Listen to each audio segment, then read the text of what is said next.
Good morning, good afternoon, good evening. I appreciate you being here with me today. And I wanted to say thank you, especially for joining the Spiritist Talk series promoted by the United States Spiritist Federation every Saturday morning at 11 a.m. Eastern Time. I'm very happy to be here to host this talk, which is going to be done by Brian Vosberg, who will be leading our live with the theme Be Perfect. If I may, I would like to take a brief moment to make some announcements, Brian. And number one is that Mhm.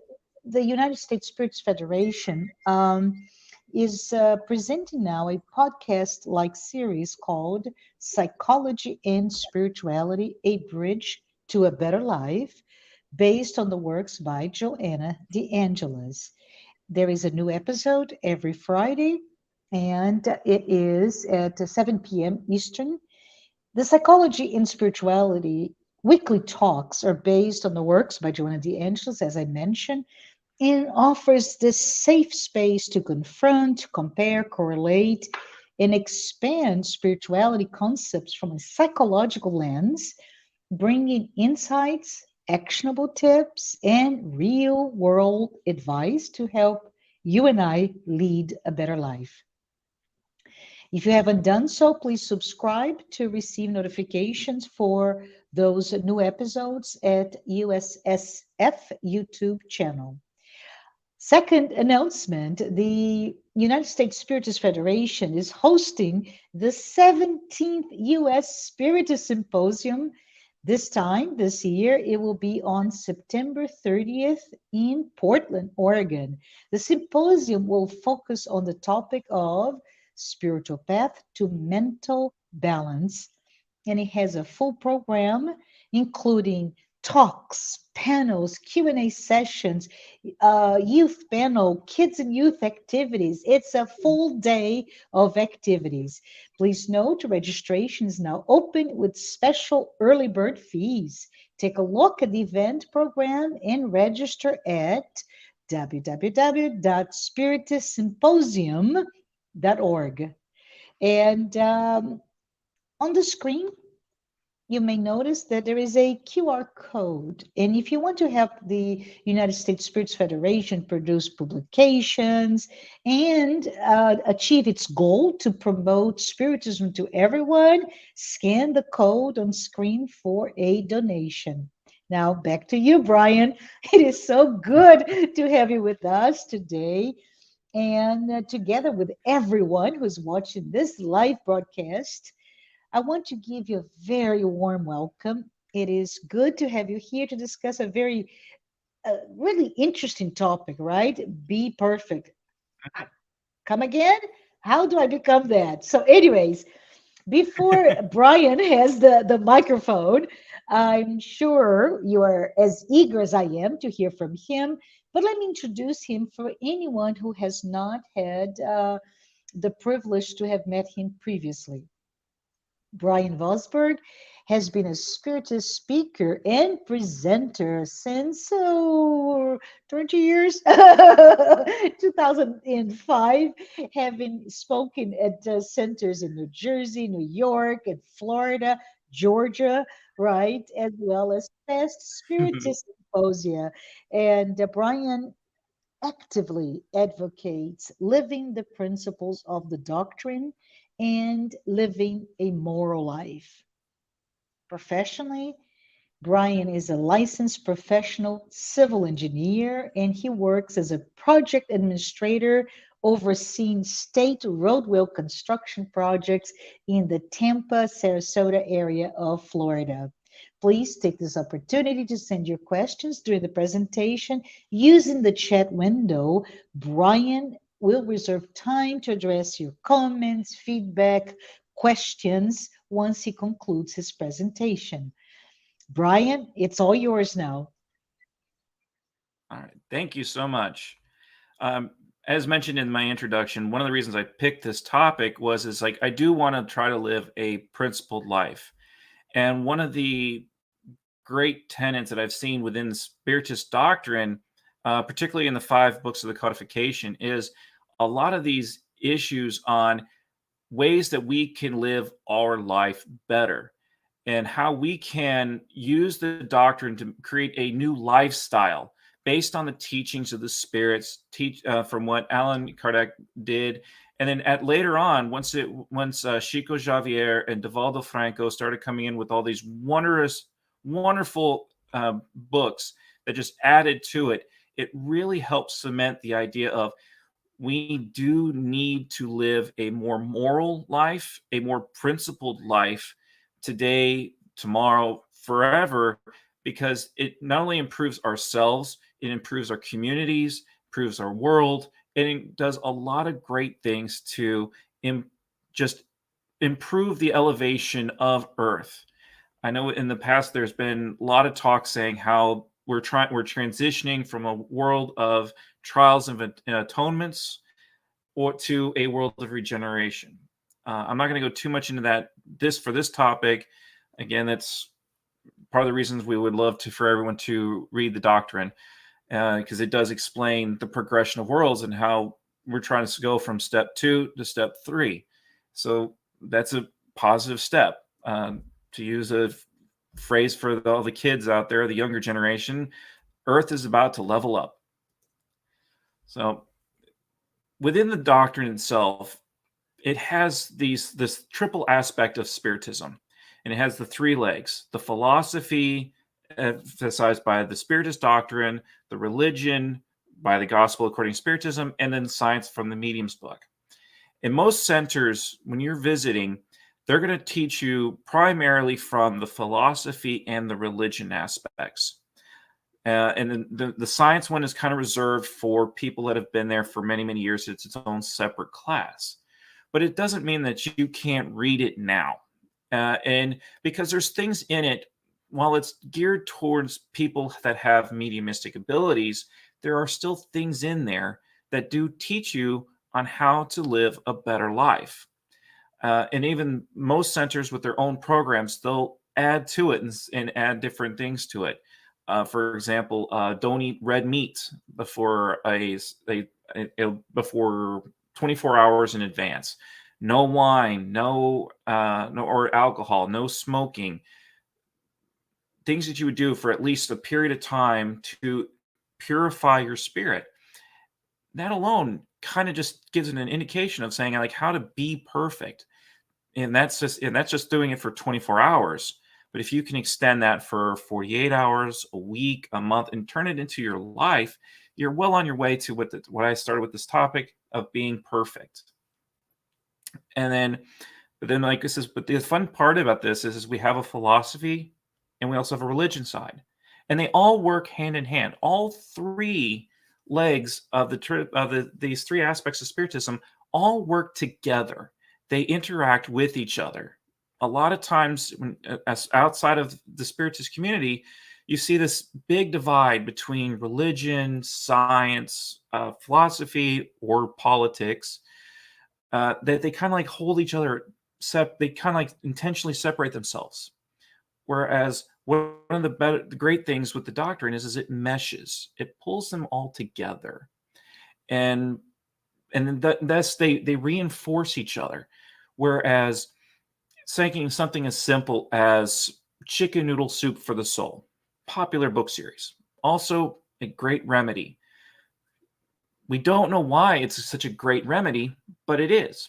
Many, many years down the road, we're finding out that chicken broth is easy on the stomach and everything else. And you start doing these scientific things that corroborate something that has been true, but it has been to use a term, magical thing. Like, oh, you have an upset stomach, or you're not feeling well, we'll make you some chicken noodle soup. But then not knowing that there is things that back it up. And the doctrine comes in and kind of starts blending some of these things that have been disconnected for many, many years, and with no understanding that they actually do work together. And that we do see that through, especially on the spiritual side of things, that you will have reasons to do activities. I was having a conversation with another well-known presenter here. We were talking about, and I brought up the point on Newton's 3 laws of physics. You take those 3 laws of physics. Being an engineer, that's kind of my life. But they do this where you have this activity of a body at rest will stay at rest until acted upon by an outside force. Okay, so take a phone, it just hangs there until I move it. But apply that to a spirit. A spirit will not do anything, they'll just sit there, it's at the same level all the time, unless it's acted upon by an outside force. Encouragement, pain, many of these other ideas out there, to sit there and say, hey, if you would do this, this would be, especially for encouragement, a reward. It's like, hey, if you would to get up, make your bed, or everything else, treat others nicely, especially treating others nicely, because that's the golden rule. When you listen to that and apply that, you're nice to others, and it starts to go around, then people start being nice to you because you've made a positive impact. And that's that's part of the point of this topic, was be perfect, or at least try to be. If you can be perfect, others can try to be perfect. The progress of just elevating up improves everything around us. And this is where I was kind of taking this thing, is like, we do need to take the time to lift ourselves up. And going back to what I was saying with the physics, you apply that to a spirit, science term, to a spiritual term. It works. It interacts itself. Karma itself is one of those things, an equal and opposite reaction. That's one of the other laws of physics. I believe it's the second law. So you have these principles that we assume for science, materialistic things, not realizing they also apply spiritually. And with the power of the doctrine itself, we see that by acknowledging the spiritual side of humanity, this whole other realm, this whole other world, new frontier, we just barely scratched the surface of. Even with all the teachings in the doctrine today, we still are so far, we have barely scratched the surface. With all the teachings we have today, we're still learning so much more. And it will be a long time before we understand even more of the deeper meanings behind the power of the Spirit and how it impacts our day-to-day lives. But yet, we already have teachings and ways that we should be promoting ourselves to live a better life.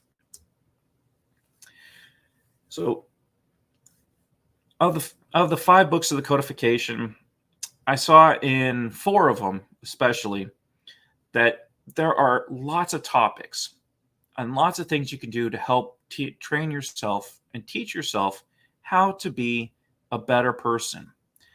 It's not limited to just these areas. Like, you got the Spirit's book, primarily in part 3, when you got all the different moral laws. When you're sitting there talking about the law of destruction, the law of progress, the law of reproduction, all these different moral laws. And you see how by applying them morally in your day-to-day lives, every day, 24/7, 365, for the entire life, you see meaningful progress in not just your life, but in the community, in the world around you. Again, me being a civil engineer, this is something I see a lot of, particularly the law of destruction, as I have to tear things apart to make way for something better.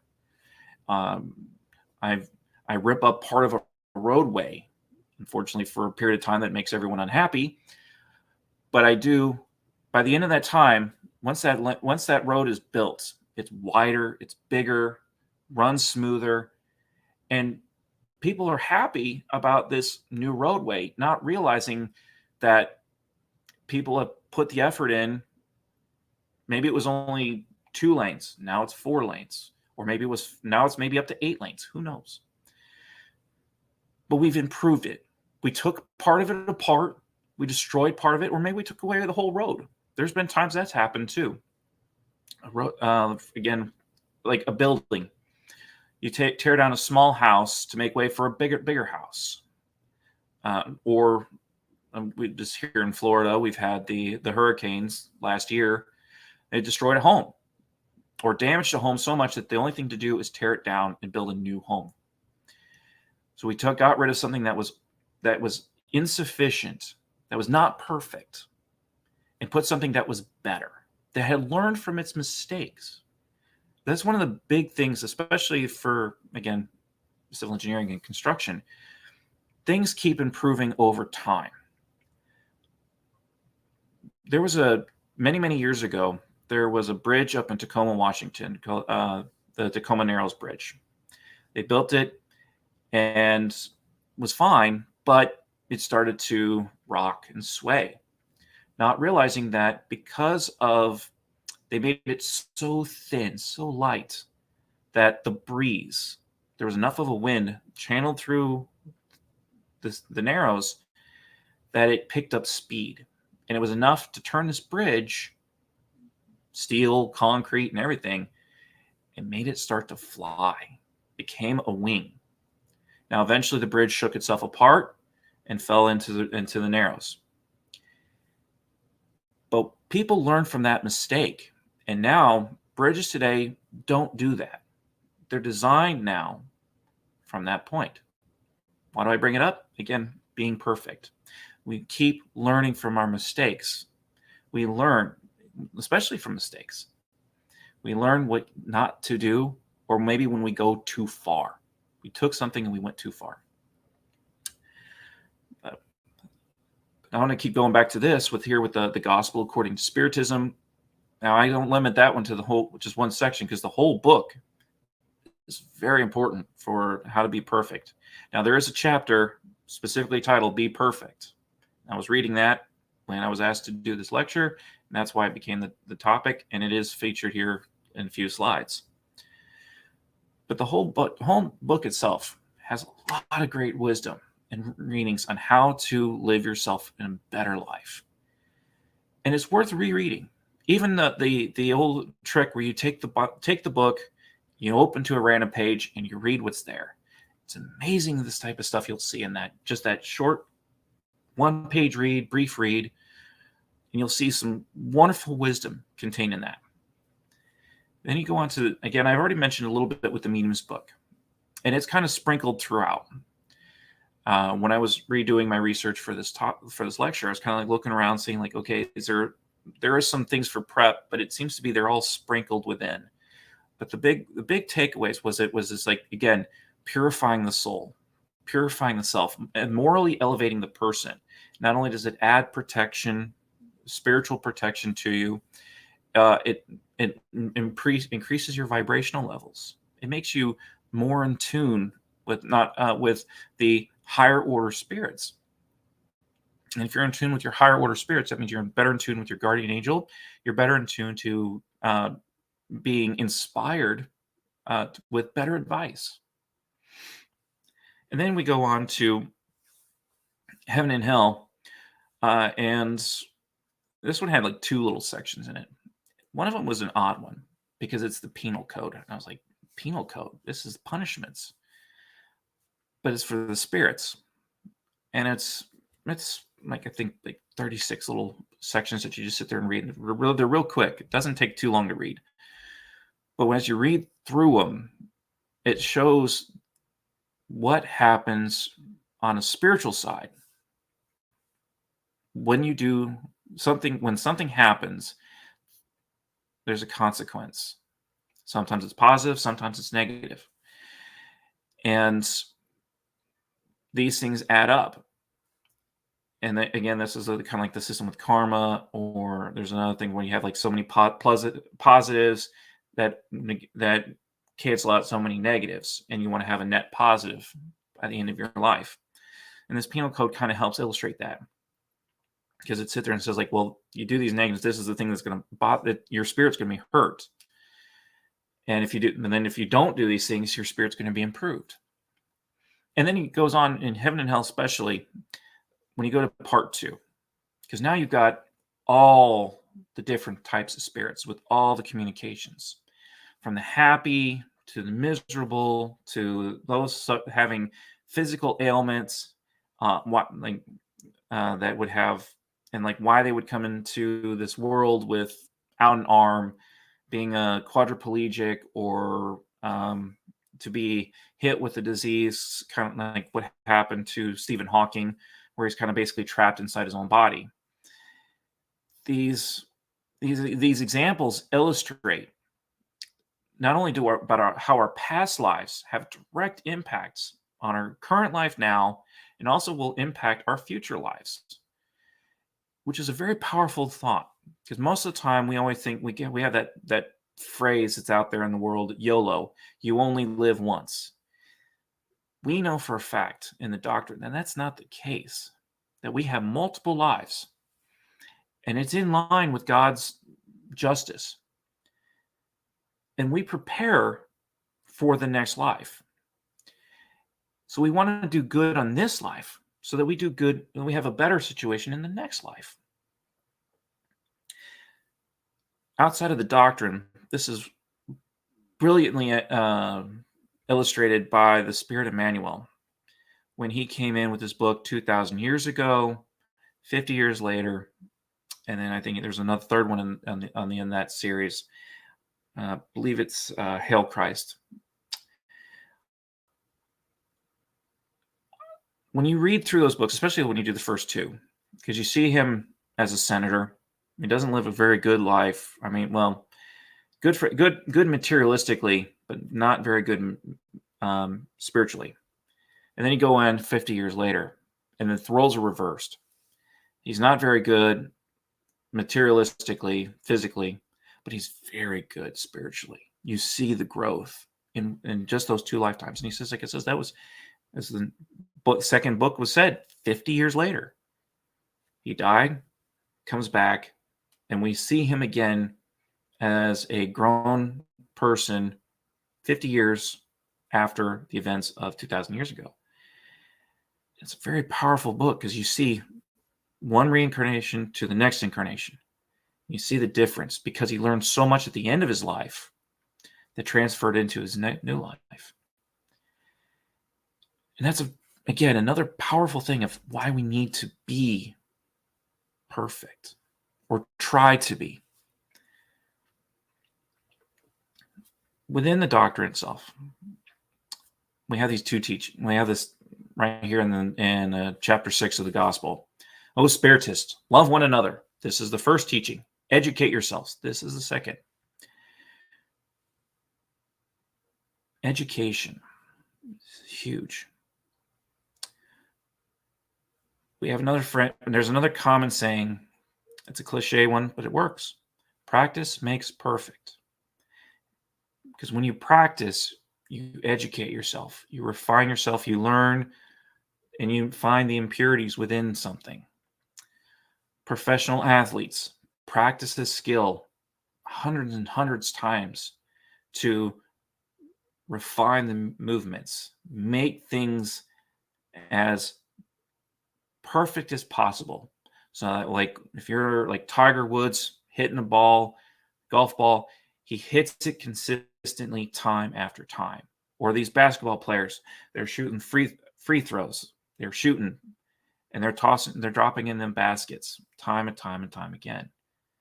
Or football, soccer players, they'll sit there and they'll kick for hours practicing their skills so that in the heat of a game, they can line up and they can do a shot and they know the ball's going to go where they want it to go because they practiced and they made themselves perfect. And it's also why they are the elite members of that organization. Why we follow professional sports is because these are the best of the best. They perfected themselves to a level that people want to see and be a part of that team or that game. So that's another inspiring part. Shouldn't we also try in our efforts to be perfect in our own way? I mean, ideally, we're talking here spiritually because that overall, we can also take this smaller scale. be a perfect father, perfect husband, perfect engineer, perfect nurse, perfect doctor, because you refine your skills and you make yourself better. And that's what we hear about these things, especially here in this first line here. Educate yourself in the second, then love each other. Because love is above all. Because you can educate yourself, but if you don't love others and share that around, what good is it? Paul's very good at illustrating this one. Because you could be the most spiritual person in the world, but if you don't share it with others, if you don't love it and demonstrate it to others, it's meaningless. So we have to put the two together.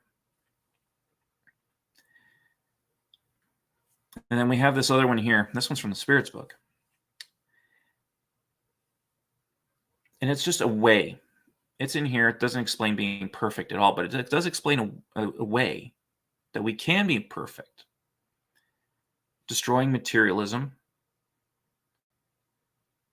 and figure out that true interests lie within the soul, within ourselves, within the spirit. And then getting rid of the prejudices of caste, sex, color.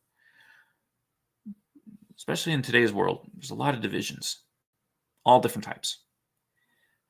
And we got to realize that God created all of humanity, all of us, and the plants, the world, animals, the universe itself. God created it all. And we are all meant to work together. We're all meant to link and mesh. And it hurts us when we have these divisions, these prejudices. So there's a good starting point in realizing that the material is also temporary. Just like I do on my roads. I build a road. I don't build a road that's going to last 1,000,000 years. I build a road that lasts 15, 20, 50, 100 years. But they have time frames. They have limits. And realizing that once they hit their limit, they need to be replaced. And hopefully, in that time frame, there'll be something better. We could do things better. And the replacement bridge may be more environmentally friendly, may not be. It may be better for the environment. may allow for things to be like ships to pass under it. I've been on bridges that we had to elevate. We had to lift them up higher because they were a little too short for a port. They wanted to bring bigger boats in, so we had to lift the bridge higher to get a bigger cargo ship underneath it. So we have to learning from our mistakes. But going back to it, materialism. We have to realize that a lot of things in our life are temporary. Everything you see behind me is temporary. It will all be gone one day. So but the education, the knowledge, the wisdom, love, those are intangible. You don't hold on to love. You share love, you possess love. Wisdom, experience. Again, it's not a book. I mean, you can put reminders of it in your book to help remember it, but it is still yours. And you carry it with you. So going back to that first one, educate yourself. Find out ways to be better. We've got so many books out there on self-improvement. And it's true. We do need to work on self-improvement. But one area that we've been lacking for a while is spiritual side. Our spirit. And our morals. Our principles. We need to work with those and put that effort together to improve ourselves spiritually, morally, so that many of the things we see today start to disappear. Because we kind of act like children in many ways. But when you sit down, you plot it, and you think about it, and you apply moral principles, things like this to it, you start to see that maybe just an error in context, an error in presentation, or even something that was unknown at the time. By doing this thing, you're going to impact this thing. Kind of like a butterfly effect, as it were. But by sitting here, usually, again, roadways, traffic is a big one in this case. If you cut someone off, you make the person behind you really mad. But why did you cut them off? Was it because, who knows? Maybe are you on the way to the hospital because your loved one was hurt? You cutting someone off because you failed to pay attention to the GPS or your map, and you're like, oh, I'm going to miss my turn? Or are you just sitting there like too impatient and you got to be somewhere, and you're just zip, zip, zip all through traffic? Now, what happens if that happens to you? Do you think about why that person jumped in front of you? Or you just get mad? But what if you were to sit there and say, like, hey, that person could be late for work, or could have had a bad morning. Doesn't matter. We got to show love to that person. We got to care for that person and realize that there are days you may be the one cutting people off, and there may be days that you get cut off. You got to accept them. But you also have to accept them with grace, dignity, forgiveness, and definitely love. Maybe an inconvenience, maybe even a little dangerous. But you also have to be mindful of that other person. And just by doing that alone, of being mindful of the drivers on the roadway around you, for whatever reasons, some good, some bad, doesn't matter.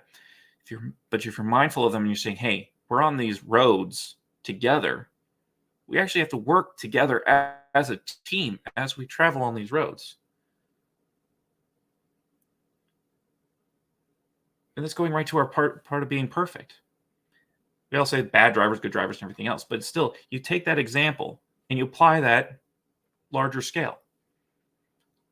If we can work together on a roadway, let people that need to go faster to get wherever they need to go, let them pass. Those that are coming up their exit, you get to their spot, you let people in, or as they are merging on from a roadway, or letting them off and everything else. We work together, less stress, less pain. And we also then we also mesh and we work together. And we start working towards that perfection that we want to see on these roadways. Or some of these things, like, for me, again, when I watch traffic and everything else, and again, being an engineer, basing it to be like water. Roadways are just flows of water. But we don't do this fire hose method of you just blast the cars through, because every car is going to get crushed. They're all going to smash up together just to get to wherever they need to go. We do it at a slower vein where we do water through hose and it comes perfectly clear.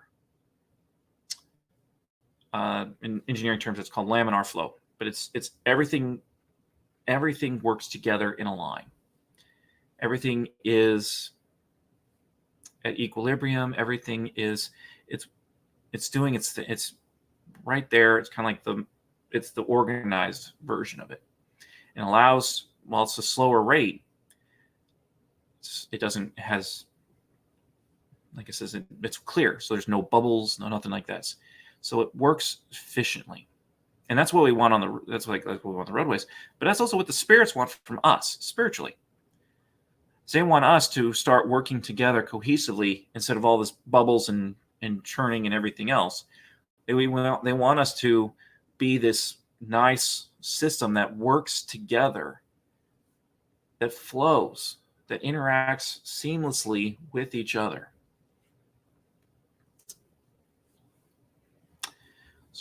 But going into the gospel section, the chapter on be perfect. So I just pulled a few little sections out of here. They were saying, love your enemies, do good to those who hate you, and pray for those who persecute and slander you. If you love only those who love you, what reward will you have? True statement. Do not the publicans do the same? If you greet only your brothers, what are you doing that is more than what others do? Do not the pagans also do the same? Therefore, be perfect as your heavenly Father is perfect. Now, this is from the Bible.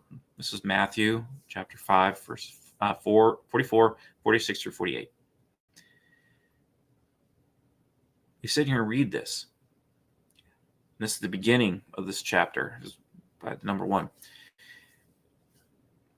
We look at this and it's like, here, this is Jesus' teachings to us to go well outside of our family, our friends, our close-knit group, and expand outwards. Just like I was saying before with the roadways. Be mindful of other drivers. You have no idea who they are. You have no idea what their background is and their history is, but you do need to work with them because you're on the same roads together. Otherwise, you have an accident. We need to keep this up globally. It's one of the greatest things from a personal experience for me, being involved with this Spiritist community. I've had Marcia, who introduced me today, and many, many wonderful people from the Spiritist community. Many of them are Brazilians. They've opened me with open arms, and I've also felt this love between different cultures. Me growing up as an American, many of them as Brazilians, and we work and we mesh together to create this wonderful community together. And then to come to find out that for me at least, that this is also a very global group. There's Spiritists in France, Japan, Australia, all over the world. And it's great when the community always comes together. And I love that this shared moment that we work together, and even for this video, which is posted for the whole world to see,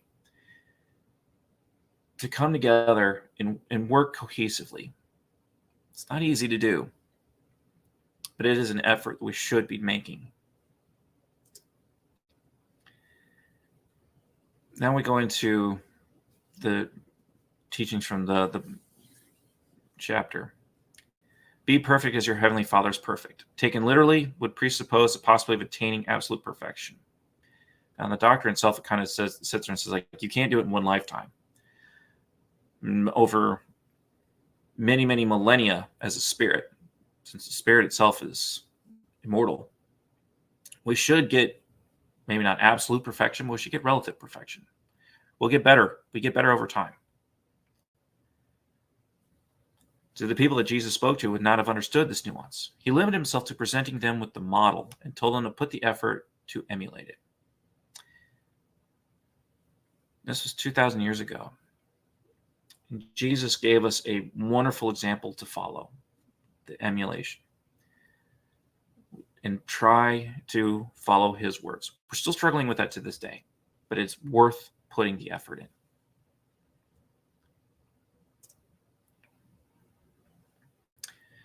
The next section on this one here, again, I kind of truncated this up to make it simpler.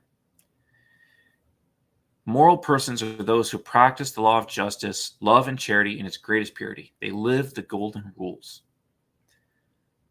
It's to love your God, your Father, with all your heart, with all your mind, and all your soul, and love your neighbor as yourself. All of the laws on these two. All of the law is based on those two commandments. So you take those two and simplify it. Love God, and love your neighbor as yourself. Treat your neighbor as yourself. We definitely need to work on this. Anything else in this conversation, put those two into practice. When you love God, you take yourself and you don't put yourself on top of the world. You humble yourself just by doing that alone.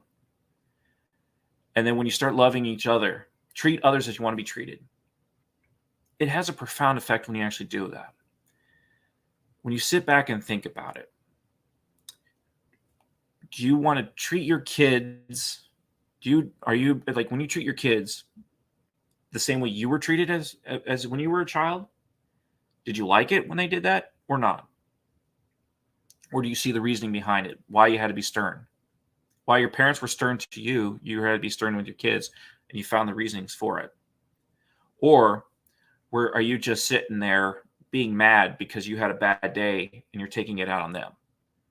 Is that a good thing? Would you want someone that's mad when they're having a bad day, being mad and yelling at you and giving you the bad, all that things, and like you're like, why are you yelling at me for? That's the golden rule. Treat others as you want to be treated. Be mindful of your own actions, your own thoughts, and how those are. If you can perceive how they're going to be received by the other person, that's wonderful. But even just on the context of yourself, would you like talking to yourself in that frame of mind? If not, time to either sit back, relax, find a way to find your balance and calm, meditate, music, whatever you need to do to get yourself back in that spot. You're already starting to achieve your perfection. Going on here. Have faith in God and God's goodness, justice, and wisdom. In all circumstances, charity is their guide. Again, going on this part, don't keep it to yourself. Because this world, we are meant to be social. We are meant to expand out. And being perfect is not just be perfect individually. It's being perfect globally. So it expands out on the thought. So, and we have to work together. That's part of it. And part of it is when people are hurting, when people are in need, if you're able to, you should put an effort to help alleviate their sufferings. Even if it's a tiny little bit, you should definitely put the effort in. Hold no hatred or rancor or desire for vengeance. Huge. A lot of us, we hold resentment. We hold a lot of grudges. We hold this pain. It's usually, if it's from one person, we really don't like that other person back. But we got to let it go. Doesn't help them. Doesn't bother them at all. It hurts you. And again, it's going back to the Newton's laws of physics. If you're holding on all that negative emotions, how are you getting the positive? Because all then kind of like, are you kind of pushing away the positive, and so you're exuding that negative energy out again? You're holding that resentment, and then so you kind of coming in like be like Scrooge, be like a miser, where you're sitting there and the only thing this is it. You're holding too tightly on the only thing you've got that you care about, and everything else don't worry about. Well, maybe we need to rethink that, and sit there and say, and let go of the vengeance. Let go. What does it do? What does it do? Does it improve the relations between you and that other person? Will it solve anything to continue to hold that resentment? What does it? I mean, literally, what does it solve? When you sit back and think about it, if you're the only one holding the resentment, what is it? What do you gain out of that?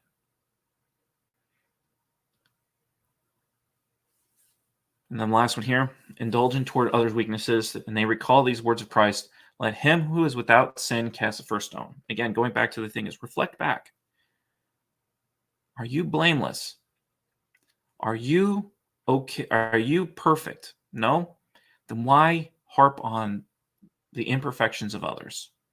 Why beat down something? You may have already beat this. You may have says, hey, I'm above this already. But if you're going to look down on them and basically kick them while they're down, yeah, you may have improved over here, but you're not improving over here. And we want to improve everywhere. One of the common topics that we mentioned within Spiritism is like as if you were using the angel, you have two wings, and the first one is your moral wing, You have your intellectual wing. And you want them both to be strong together. If you're intellectually strong and morally weak,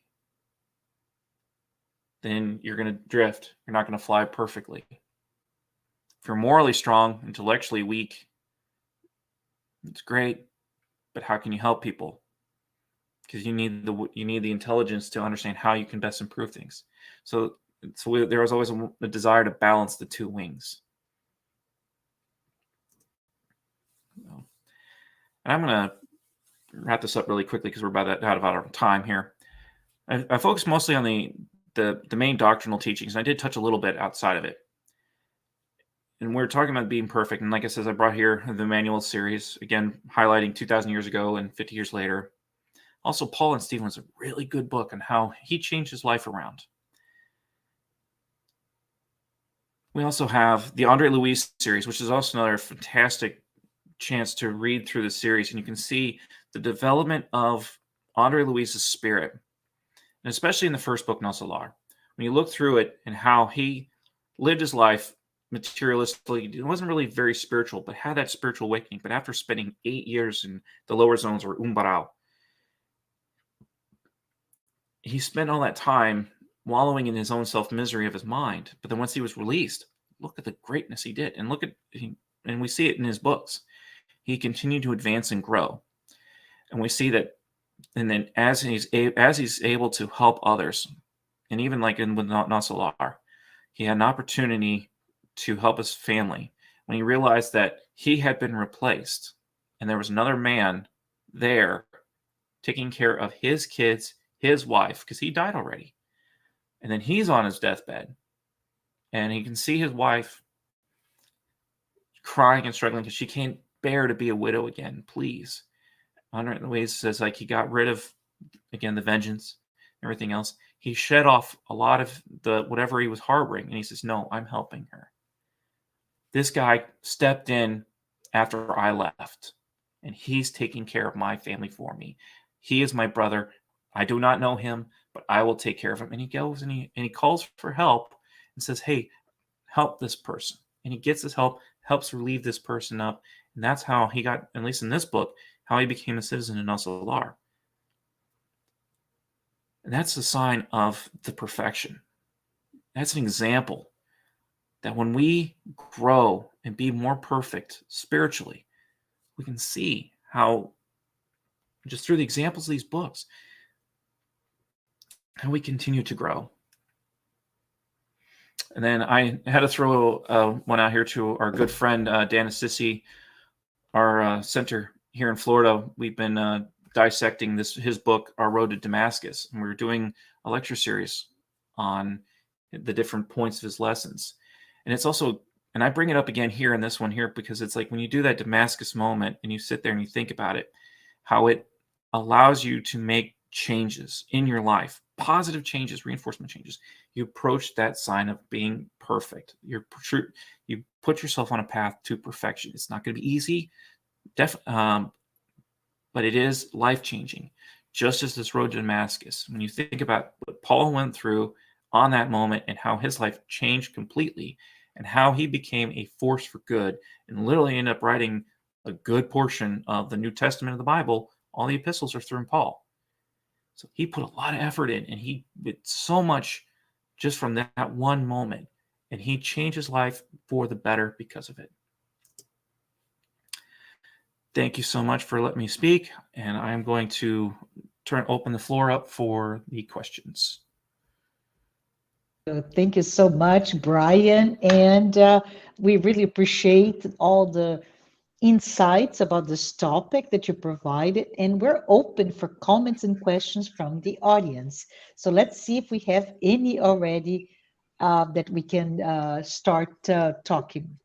So, Brian, in a world of frantic activity and constant distractions, aka entertainment, it can be hard to identify what we need to embrace to lead a moral life.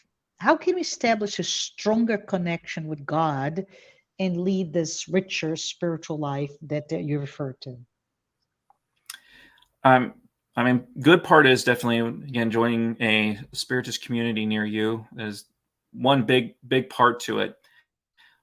But it's not the only one. When you have all these places of worship, places of faith, and these, and where you have, or in these other places where you're able to open up and have the dialogue, because this is the most important part, is the ability to talk to people about these things. Big issue we have today is this block of conversation. We do need to have these conversations, and they're difficult. They're hard. This is not easy stuff, because this is again, we're leveling up. This is next level. So we do need to make efforts to learn how to understand how we can be better. And sometimes it is like getting away from the entertainment. I mean, Mhm. some things you can find in entertainment, you can find little nuggets. But then for the most part, we do need to pull ourselves out of it, read a book. I've mentioned several today. Sit Mhm. down, read a book, focus your mind, meditate, everything else. But definitely try to get involved with your community, especially find one that's like-minded if you can. That's awesome. Thank you. I appreciate that. It's not about this or that religious group, right? It's about what you need to do to bring the sacred within, the God Yes. within that we all have. That's Yes. awesome. Thank you, Brian. We have another Hmm. question, and this one says, as we know, the Spiritist body of work aims at the moral transformation of all of us. How does the religious aspect of Spiritism address the moral consequences of human behavior defined by the use of our free will? Well, that's a big one, huh, Brian? Yes, it And I is. think it's referencing your triangle with Spiritism has, right? Yes. Religion, philosophy, and science. But within the religious component, how do we address those moral consequences of our behavior? I mean, when you look at most times when we're talking moral life and the religious, we kind of start thinking like the Ten Commandments, the Golden Rule, as I mentioned later on in the presentation. So we already have some of those things in there, but then part of it also is when you put things in place that help bring yourself in tune with God. Um, Whenever you have like spiritist meetings typically begin and end with a prayer. When you do gospel in the home, you start and end with a prayer. And not only that, is the gospel of the home itself refocuses you on bringing the religion into your home and into your life. So that's another one that would be a good key to bring something, the religious aspect in. It's like even if you sit there and you read a chapter of the book and discuss it amongst your family members, that helps Mhm. bring the religious aspects in. But even if you're not in the Spiritist community and you're going to church, synagogue, mosque, when you go to those places, they have their traditions and religion things in there to help bring you up spiritually. And you can take those things and still bring them in. Prayer is a huge one, but there may be other things you can do within like the Jewish community with the Passover Seder that they hold every year. There's a lot of tradition and things to it, but they use it as a reminder of what they went through, what the ancient Jews went through in the book of Exodus. So there's things like that that are in that you can always bring into play.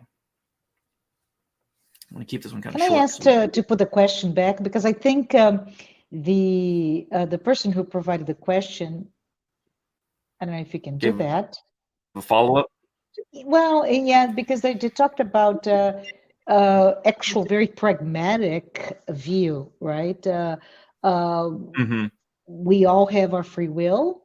We all have our ability to exercise our decisions and selections, and even how do we handle our own frustration, right, Brian? Yes. And as such, we do have a certain behavior. When I love what you talked so much about the roads because the roads being in the middle of traffic really embraces that idea that you're no longer an individual, you're part of a larger collective system, if you will.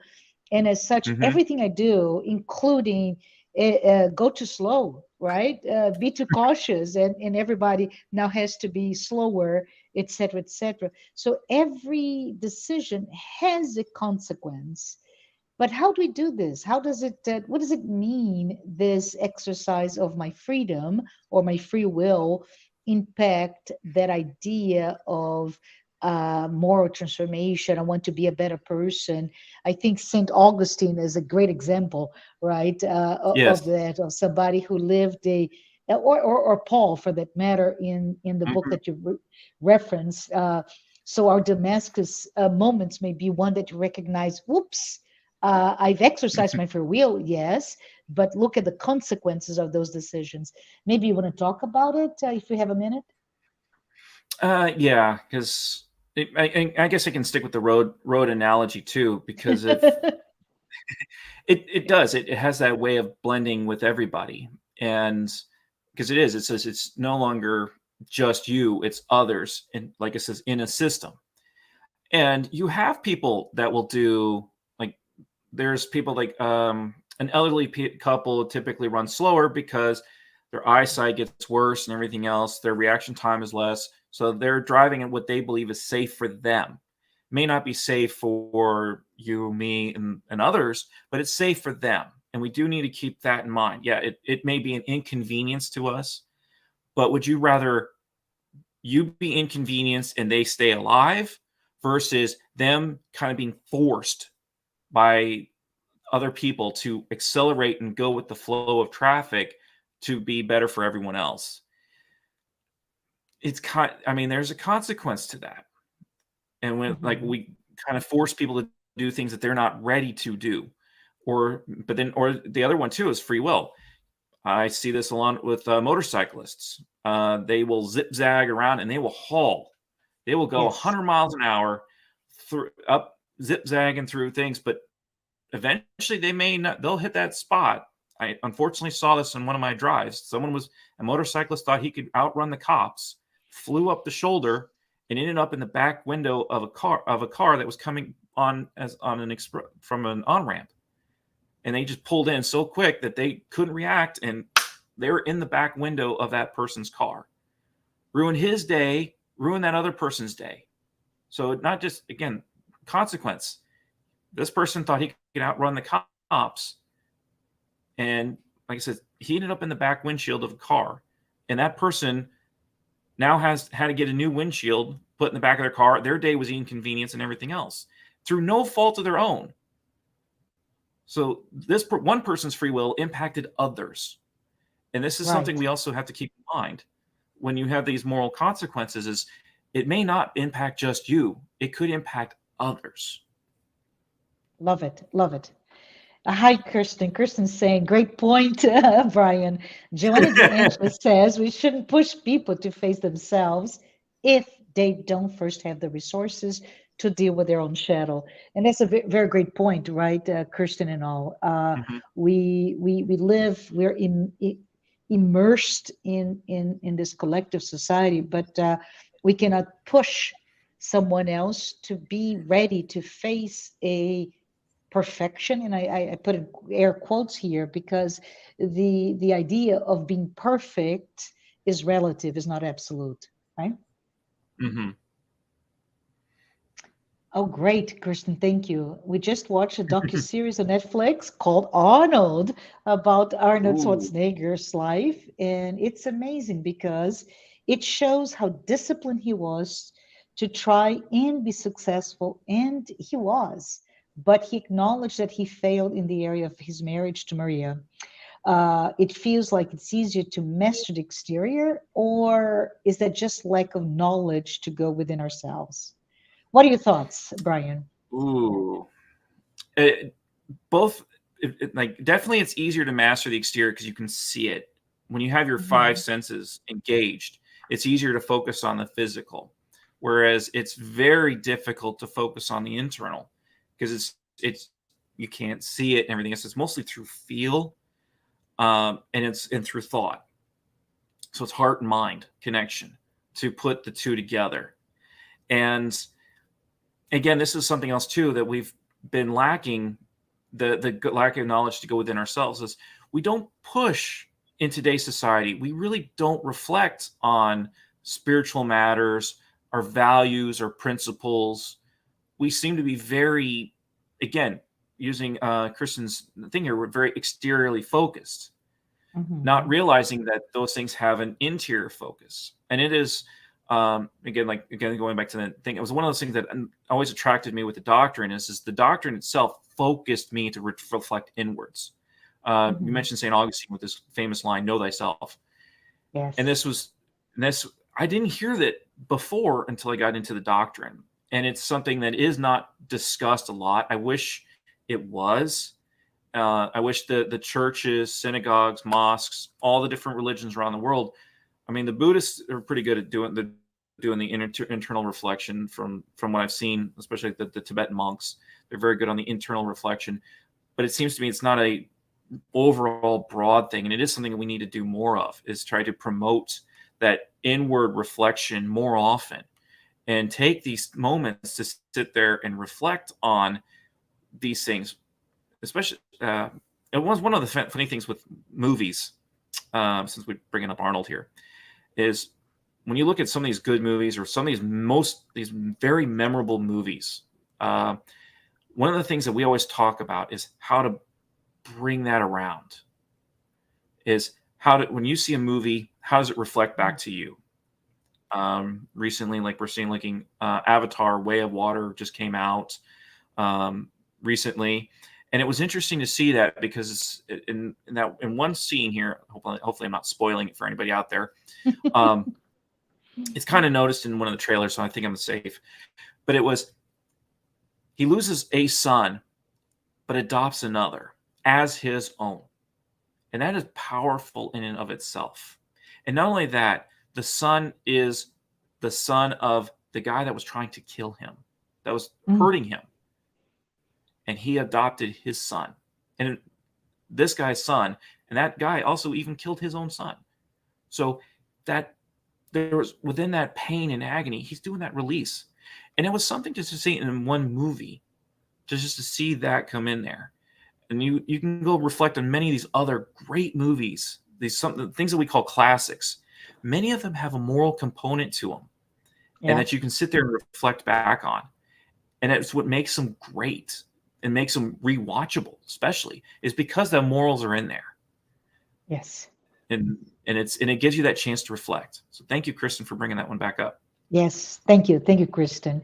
I wanted to bring something else before we go to our next question, which is listening to a very dear friend of mine who is an educator, right? A writer, a spiritist.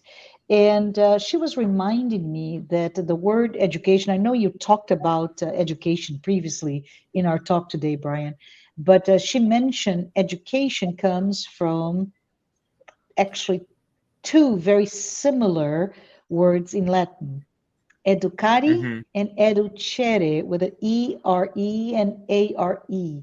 And with an A, it really means to educate whomever from outside in. So we educate Mm-hmm. ourselves by listening, by maybe looking at an example or even the laws or reprimands or limitations. But the education from Latin ERE, really, it's all beautifully said by St. Augustine, right? Bringing an education from inside out, right? So it's that Mm-hmm. self-education, the idea that when we look within, we have all that we need to learn, all those processes, and it's up to us to understand: is this part of what I can now enact? How can I, as Kristen alluded earlier from Joanna D'Angela's teachings, right? Am I ready Mm-hmm. to be able to learn for myself, by the way, but am I ready to be perfect because I already have that framework? So really good insights there. But let's see if we have another question. Brian, I think we may have time for one or two more. um, Okay. So, Brian, could you describe the materialistic and spiritual dimensions of the quote unquote perfect man according to Oof. Spiritism? I think I you had was a slide, right? But I I think had a we're talking slide on it, about. and I enjoy it, and I had to really condense it down. Yes, Um, it was because there is that the chapter on be perfect in the gospel according to Spiritism. It was a page long written, and I just had to pick only a few things to fit on a slide. There's a sure. lot more to that, and Hmm. but and it's like, but on the materialistic side too, we also have to remember that like our bodies, ourselves, our human bodies is a gift from God. It is a we were granted with that creation. So on a materialistic side, we do need to take good care of ourselves. Using science and everything else, we do need to understand what is great for our bodies and everything else. If we have to work out, do a little some exercise to lose the belly and everything else, that's part of it because we are responsible also on the materialistic side to take care of our physical bodies. So we shouldn't be, and this was illustrated especially wonderfully through the Nosolar series, where um, we see all the people that were considered suicides, and I died of an old age. And it's like, yeah, but you could have lived 5, 10 years longer if you didn't drink, smoke, all kinds of different things. So you have those Excessively, things that, excessively, especially, right? yes, Yeah. yes, and like I says, and then and bear in mind too that the materialistic and the spiritual are linked through our paraspirit. So Yes. what happens on one side impacts the other, and vice versa. So when you have a spiritual imbalance, it'll impact in that you'll be more prone to sickness and everything else, and then things like this. And then same way also that when you do things materialistically, drinking or some of the other excesses, the vices, it impacts your spirit. So the two work with each other. So there's really no separation, as in the question it kind of mentions the materialistic and spiritual. Remember, they're blended. They're Awesome. they're they're linked Yeah. together through our paraspirit. Yeah. No, beautifully said. I wanted to take a moment. If you don't know, right? If there's a lot of books and a lot of names that were given here, and just by way of explanation, right, Brian? We started with Allan Kardec, the Mm-hmm. codifier of Spiritism body of work. Through what we call the basic, the five. There are many more books, but five books Mm-hmm. that are the basic ones for us to see.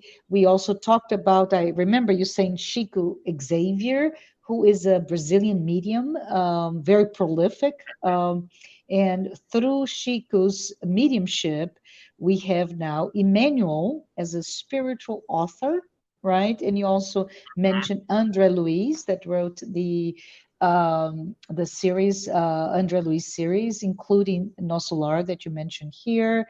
And then we have Divaldo Pereira Franco, who's another Brazilian medium who is very well linked, at least to me, as a student of Joanna de Angelis, right? He is that medium that transcribed the incorporation with that very strong cooperation Mm-hmm. with Joanna de Angelis on the psychological series.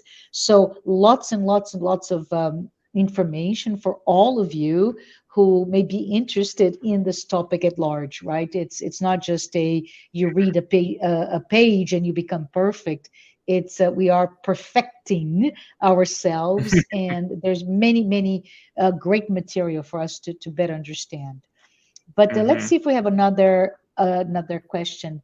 In an individualistic society, the idea of love in a collective system, so it's back to the traffic, right? In a collective system, Yeah. is hard to understand. What is love, Brian? And how is love understood in the paradigm of imperfect beings that you and I and everybody else here are trying to be perfect? Ooh, this is a tough one. Kudos to whoever submitted this one in, um, because again, love, for if you're saying like in a collective individualistic society, is also kind of like showing respect. Granted, love is far exceeds far more than respect, but it is that, let's just simplify it to respect. And you sit there and talk about it. It's like, I respect you. You have a right to live. You have a right to do your things and do what you want to do. And and I want you to respect me. Again, kind of like the golden rule: treat others as you want to be treated. And since you're showing that person respect, you also want to sit there and say, hey, I don't, you have this plot of land. This is your home. I don't want to impinge on that. I want to have my home nearby, and I don't want us to clash. I don't want us to fight. And then as more and more people come in, then you start adding to it. And it's this collective system of, I'm just using respect and replacing the word love. And then you can use that within a relationship, that you respect your spouse, that they are a person, they are a spirit too, totally different from you, but yet you have enough connection, you have enough mutual respect for each other that you can cohabitate, and you can raise children and show them respect, and they're supposed to respect you too. So again, I'm kind of just only changing the word love to respect, but in some cases that might be enough to trigger, especially when this second half of this question here, how is love understood in the paradigm of imperfect beings trying to be perfect? It's like, if you can respect the other person and let them be, that they have a right to exist too, whether you're perfect or not, it kind of washes out in that part. But it does, like, the fact that you are acknowledging them is a huge sign right there. Because a lot of the conflicts and wars and things we see throughout history has been this thing of lack of respect, that we don't respect them. But why the Romans were conquering the barbarians, they thought they were less than human. They were animals. Yeah, So hopefully that's that is and awesome. unfortunately, I have to keep it a little bit on the surface here, but No, it's it is okay. again. In jest, I want to say the first thing that comes to my mind was Tina Turner. What love got to do with it, right? And then I move on to think about Voltaire, because Voltaire talks about that line of respect, right? Your you can only your freedom ends when the freedom of the other starts. So that's the sign of my freedom should not destroy the other just because I am free to do something. But then the third person individual at that came to my mind, Brian, was Jesus, right? Jesus, if you think about it, he Mhm. brought not only this notion, and I'm thinking like, Jesus, come on, be perfect, but he also mentioned love your enemy, right? And which is Mhm. a bold statement. And I think Joseph Campbell, in his work in comparative religions as a theologian, he talks about that Jesus was this most revolutionary aspect of Jesus is the fact that he said exactly that. Right, he's in the first time in the history of mankind that we talk about love your neighbor, and from that perspective, Jesus did not ask me to put myself in a position of danger and threat to myself by kissing and hugging and being so loving to somebody who wants to hurt me. It's different, but I think you did quite well. It's respect, it's understanding our boundaries, it's allowing that person, that other individual that may not think or behave or believe in things like I do, yet he or she's deserving of my love, my respect. So I think we have time for one more question, I believe. What does Jesus ask us regarding? Oh, there we go. Love and tolerance. Are we expected to be perfect and be able to offer unconditional love and absolute tolerance? What are your thoughts? Uh, Definitely not on the absolute tolerance, because we can't Mhm. tolerate everything. Because then again, that's where do you lie? Then you kind of like, you're just basically rolling over and being used and abused by everyone around you.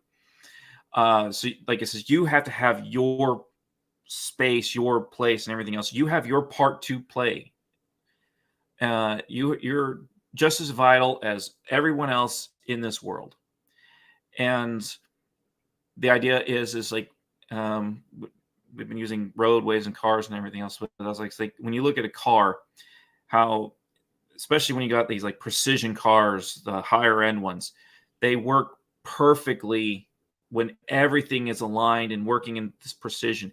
And that's perfection in many ways, like a materialistic interpretation of Yes. perfection.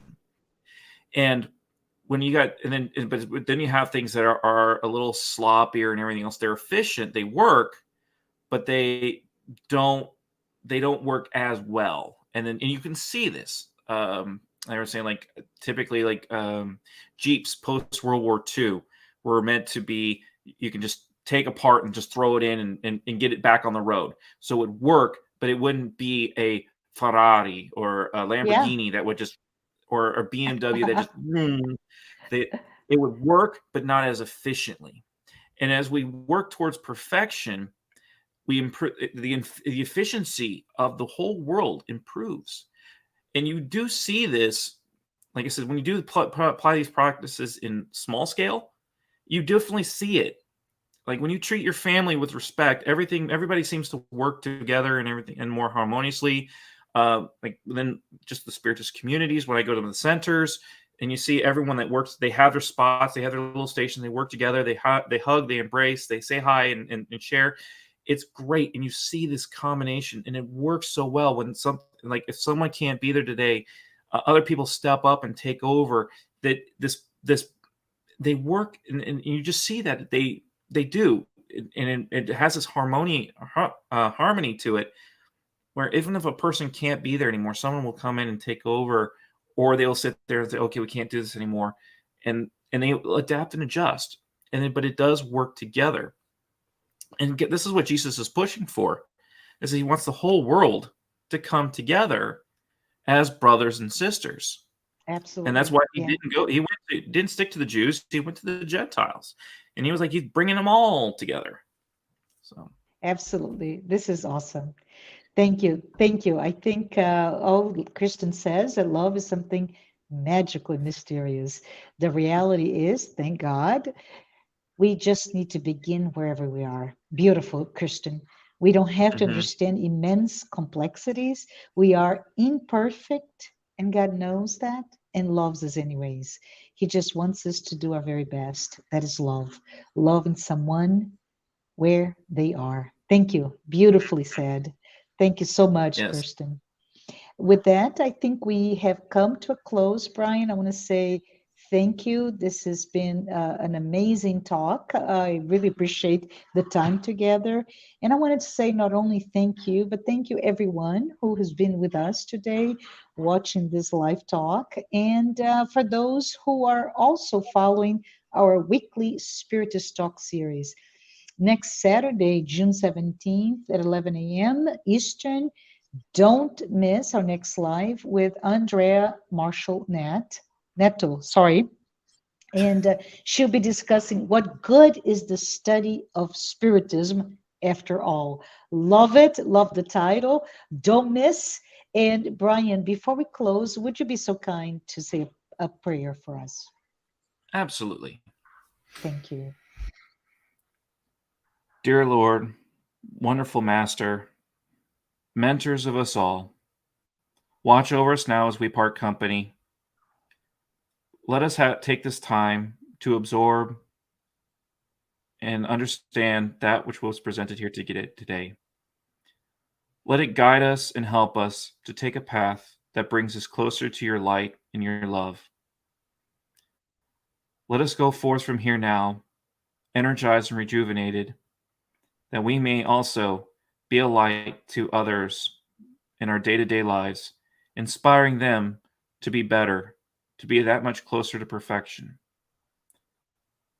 Let us reach out our hands in love and fraternity to those that need it and help them on their path, even if it is for only a short while. Continue to look down on us and guide us and inspire us as we progress through our day-to-day lives, so that we may be brought to your light that so much faster. Continue to watch over us all, no matter where we are. Amen.